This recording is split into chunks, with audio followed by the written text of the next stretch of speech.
been a busy weekend for me. All over the Savannah area, farmers are busy because the fires have started, and if you don't get your crops in quickly, the bushfires will burn them.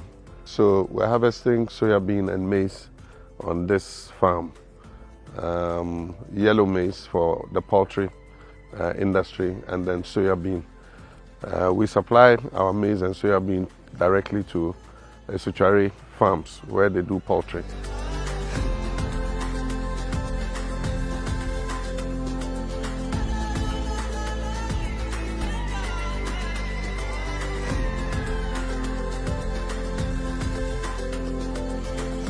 Earlier we were on the livestock farm.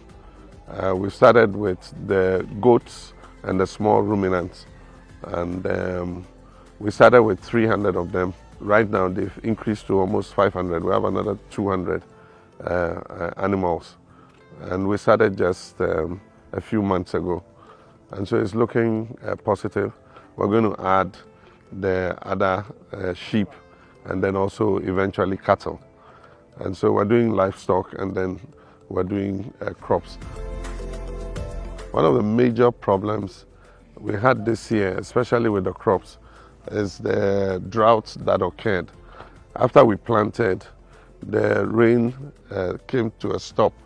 It stopped raining, and so after germination, we had a problem with the maize and the soybean being able to take root. Luckily, we have some irrigation equipment here on the farm. We have 3 sets of irrigation equipment.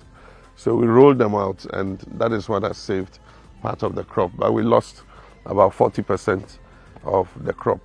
We were able to save only about 60%. We'd have harvested more this year, but unfortunately, the drought happened. So what we're looking to do is to go totally under irrigation. We have a small river over there, and we've drilled 5 boreholes, which are very productive. And so next year we're going to use a pivot system so that we can have enough water for irrigation. And it will allow us to do 2 crops instead of 1 crop a year.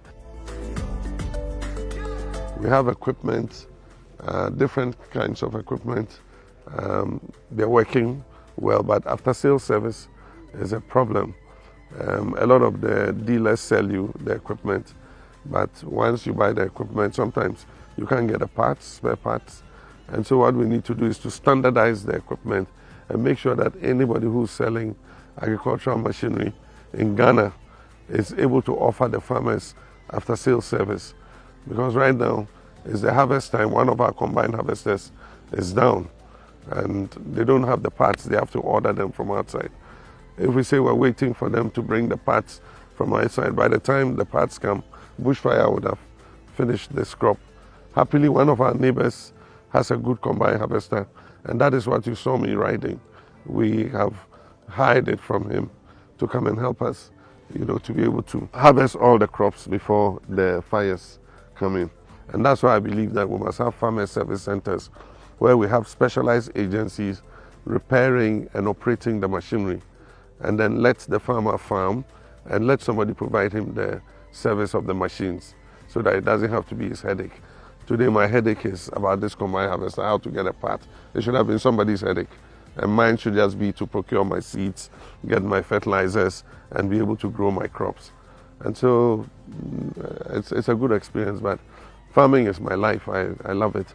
And I'm sure if I didn't go into politics, I'll be a full-time farmer. In any case, when I retire, after this stint, of course I'm going to go into full-time farming. If you want to see me, you'll have to come here onto the farm.